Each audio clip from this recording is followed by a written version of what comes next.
Paris, March 28, 1757. Dawn struggles through a sky choked with smoke and fog. The Place de Grève has become a living beast. 50,000 souls pressed into the square, their breath steaming in the cold, their hunger for violence palpable. Nobles in silks jostle for vantage in gilded windows. Vendors and beggars hang from chimney pots. Children crouch atop gutters wide-eyed. The crowd, swollen with anticipation, has crossed rivers and provinces drawn by rumor and bloodlust to the promise of spectacle. At the heart of this living mass, a wooden scaffold looms, crude, monstrous, haloed in torchlight and the restless shiver of soldiers' bayonets. Every whisper clings to the air, thick with dread and fascination. The condemned man, a servant, a nobody, had laid hands upon the sacred flesh of the king. Now all of France has gathered to watch his destruction. A cart squeals and shudders over the cobblestones, bringing forth Robert-François Damiens. He is 42, but the Bastille's darkness has chewed away his years, leaving him gaunt, pale, and hollow-eyed. He is barely human now, a rag of flesh and trembling bone. His crime, a single knife's prick to Louis XV, barely a scratch, has been magnified into a national wound. Rumors hiss through the crowd. He was possessed, one voice murmurs. The philosophers poisoned him, another insists. Madness whispers a third. Each accusation is devoured by the roar as the executioners appear brandishing iron and rope faces, blank and pitiless beneath their masks of duty. Soldiers shove back the surging mob. The priest, ghostly and trembling, presses a crucifix to Damiens' lips.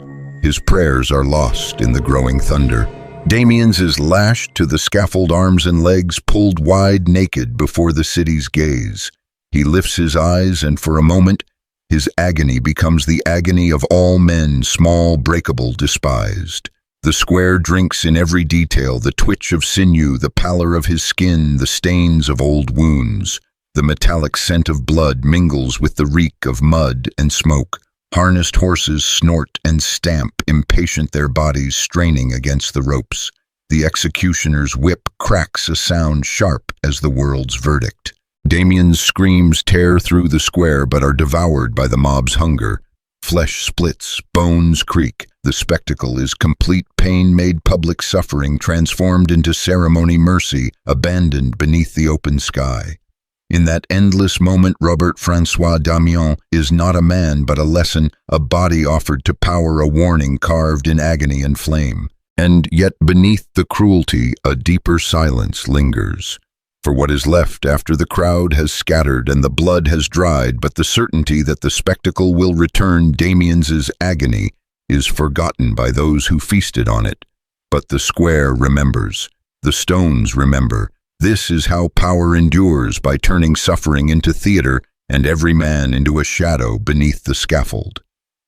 Before Paris ever screamed his name, before the Place de Grève became a theater of agony, Robert-François Damiens was merely a shadow among nobility, a servant with restless eyes and a tongue prone to fevered, dangerous talk. In the labyrinth of Versailles, he slipped unnoticed through gilded corridors, bearing witness to the spectacle of royal decay. His employments flickered like candle flames, snuffed out by sudden departures or by dismissal for insolence. Those who brushed against his path remembered a man possessed by wild moods, his conversations burning with politics and faith subjects as volatile as powder in a kingdom chained to the myth of divine kingship. Louis XV's France was a nest of serpents' tension, thickening the air. The king's once adoring people had soured the aura of the beloved, stained by defeat and tax. The 7 Years' War had bled the nation, the treasury was a grave, and Paris muttered that the king preferred velvet sheets to the business of state. In this feverish climate, words became weapons. Philosophers of the Enlightenment called into question the king's very right to rule, while the Catholic Church and Jansenist parliaments fought their own cold wars against the crown. Seditious pamphlets wormed through the city, mocking Louis and his mistress Madame de Pompadour, fueling a bonfire of resentment. Damiens moved through this world, half invisible, half mad, carried along by the currents of anger and fear. To the world he was nothing until he became the spark. January 5th, 1757. The palace at Versailles shivers beneath a steel sky, ice clinging to the stones. The king emerges from his carriage weighed down by layers of brocade and fur, his breath pale in the winter air. Damiens is there, a figure among hundreds, but suddenly calm, deliberate. He moves behind the sovereign, a blade glinting in his fist, one thrust between the ribs, more a slash than a wound, barely drawing royal blood. For a moment, even Louis is uncertain. He looks down, red stains his hand. "I am stabbed. Stop that man, but do not kill him," the king orders, his voice trembling, not with pain, but with the terror of poison and betrayal. The blade is clean, but the wound, small, nearly trivial tears, open the skin of the monarchy itself, and from that cut pours all the pent-up violence of a kingdom. Thus the ordinary servant is erased. In his place stands a condemned man drawn inexorably toward the scaffold, toward a death that will eclipse his life, a lesson in flesh and fire for all who would witness. In that moment, the machinery of spectacle grinds into motion, and Damiens' fate is sealed beneath the cold gaze of the city. Damiens does not run. He stands in the shadow of the scaffold, motionless as the mob surges and the soldiers descend. His resignation is total, as if the agony to come is already rooted inside him. When the guard sees him, he utters only, "Let no one touch the king. I have something to tell him." The words vanish, devoured by the roar of the Place de Grève, a mystery left to gnaw at the city's memory, unresolved and festering. In the Bastille, interrogators pressed him for days and nights, searching for plots that did not exist.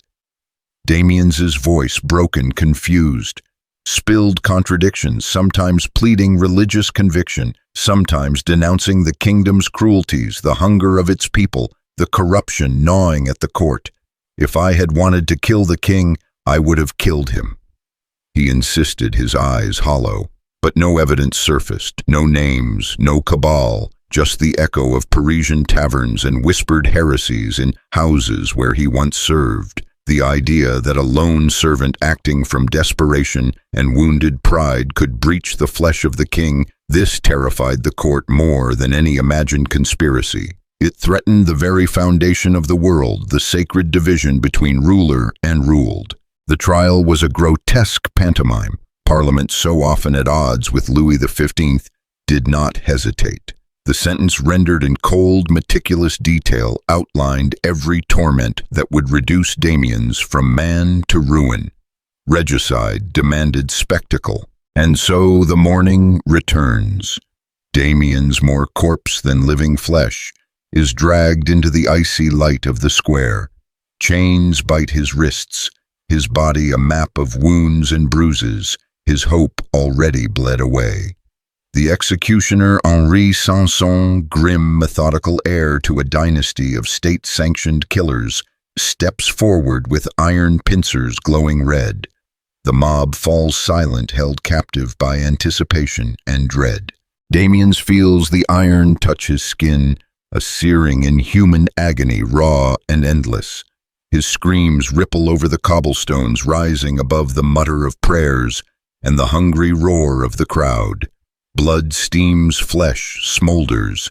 The air is thick with iron and smoke, the stench of suffering woven into the stones of Paris. He is aware, terribly aware, as his body is torn apart piece by piece, dignity stripped until nothing remains but the memory of pain and the eyes of the multitude upon him. Here in the Place de Grève, Robert-François Damiens is consumed, his humanity lost beneath the machinery of spectacle and the cold, indifferent gaze of justice. In the end, it is not conspiracy that haunts the square, but the certainty that the line between king and servant can be crossed by a trembling hand and erased by fire. The mob will disperse, the city will forget, but the echo of his screams and the shadow of what they mean will stain the stones forever. Paris, 1757. The Place de Grève has become a black altar of suffering. The mob, once feverish for spectacle, now recoils in disbelief. At the scaffold's heart, Robert-François Damiens is bound, pale, broken, yet dreadfully conscious, his every nerve exposed to the brutality about to unfold. The air crackles as executioners begin their ritual. His right hand, the hand that dared touch a king, is burned with flaming sulfur. Flesh sizzles, smoke curling up into the gray sky. Damiens does not die. Red-hot pincers descend, clamping down, tearing strips of skin from chest, arms, thighs, calves, the tender places marked for quartering. Each wound is an open mouth screaming blood. Into these fresh gouges, molten lead, boiling oil, wax, and sulfur are poured, searing his agony deeper. His cries vanish beneath the swell of the crowd, yet it is too much even for them. Men faint by the hundreds, hardened soldiers avert their eyes. A priest stands nearby, face ashen, powerless. The final act. 4 horses, harnessed and wild-eyed, are yoked to Damiens's limbs. Whips crack. The animals strain muscles, bunching hooves, skittering on blood-slick cobblestones. The crowd holds its breath, yet the body resists. Bones refuse to break flesh, clings to itself with a stubbornness that mocks the scaffold. 30 minutes of torment pass. Horrified murmurs ripple through the mass. Some whisper it is a sign from God that the cruelty has surpassed even divine sanction. Embarrassed, the executioner begs the magistrates for permission. He must take his knife to Damiens's shoulders and hips, slicing through to ease the horse's labor. The request is granted. Blades part flesh and sinew. At last, after nearly an hour of living hell, the body is torn asunder. Limbs and trunk are fed to fire, the ashes scattered into the March wind, a desperate gesture to erase all trace, all memory, all rebellion. But memory clings like blood to stone. Damiens's death brands itself onto the city not as a display of power, but of naked, trembling terror. The crowd disperses, sickened. Casanova, pale and feverish, cannot sleep. Enlightenment philosophers seize upon the scene, Voltaire, Diderot, all haunted by the vision of a man devoured before the eyes of Paris. The king's spectacle was meant to silence doubt. Instead, it revealed the fragility of a throne built on pain. In the end, the fire that consumed Damiens only illuminated the darkness at the heart of the old regime, a darkness that would one day consume it in turn. Imagine the scene, how its echo persists. Long after the blood on the cobblestones has dried, after the cries of the mob have dissolved into silence, the memory of Damiens's agony remains drifting through the shadowed corridors of history. Paris that day bore witness not just to a body torn apart, but to a nation split along the seam of cruelty and spectacle. In the decades that followed, as the ferment of revolution thickened in every alley, and salon whispers of Damiens's torment haunted pamphlets and midnight conversations alike, the stain would not lift. Louis XV lingered another 18 years, flesh intact, yet reputation flayed raw. The beloved was beloved no more, his name spat out in marketplaces, his court drowned in rumors of decay and excess. Damiens's death became a curse, a wound that festered in the public mind, infecting the very soul of the regime. When at last the king slipped into the grave in 1774, Paris offered little mourning, the city indifferent, as if history had already closed the lid. There would be no spectacle like Damiens's again. That monstrous choreography, the rending of flesh by horse and steel, the square thick with the scent of burning, the mob drunk on pain, became a relic. The Enlightenment crept over France, cold and clinical, and the appetite for butchery waned. When the revolution finally erupted and dragged another monarch to the scaffold, it did so with the sharp, indifferent mercy of the guillotine. Louis XVI fell in a moment, blood pooled fast. The crowd's hunger only half sated. The machine did not savor its work as men had savored the torment of Damiens. 2 centuries on, the memory still clings. Michel Foucault, probing the wounds of civilization, opens his testament to punishment with Damiens's last screams. For Foucault, that execution was more than cruelty. It was the theater of power, a ritual where the state revealed its appetite on living flesh in daylight, before a world forced to watch and remember. The guillotine replaced spectacle with silence, pain with absence, terror with administration. But something essential was lost in the clean cut. The shadow of Damiens lingers because the horror was absolute, the motive enigmatic. What truly unsettles is not only the public destruction of a man, but the darkness within him that remains forever unexplained. Thus, centuries after his bones crumbled to dust, Robert-François Damiens endures not as a servant, not as an assassin, but as a warning, a ghost flickering between the stones of Paris, a reminder that every society chooses how it loves to see its monsters die.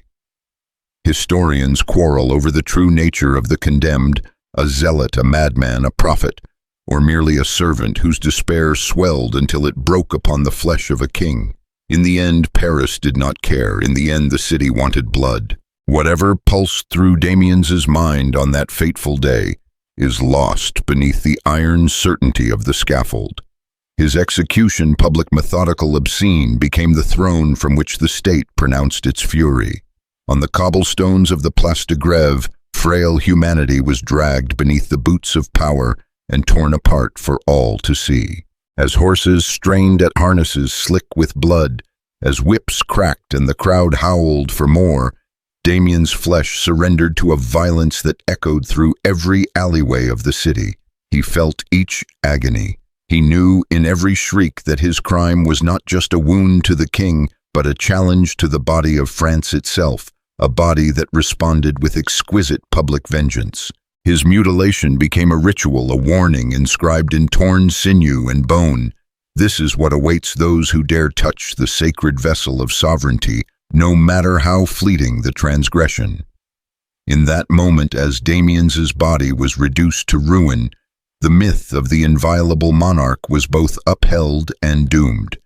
The spectacle was too complete, too monstrous, its savagery seeping into memory, poisoning the foundations of royal power. And so the crowd departed, leaving the square washed in silence and gore.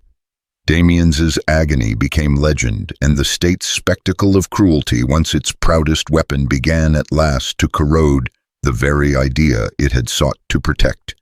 The lesson endures: every regime that worships violence breeds ghosts, and every king who claims to be sacred must one day answer to the dust.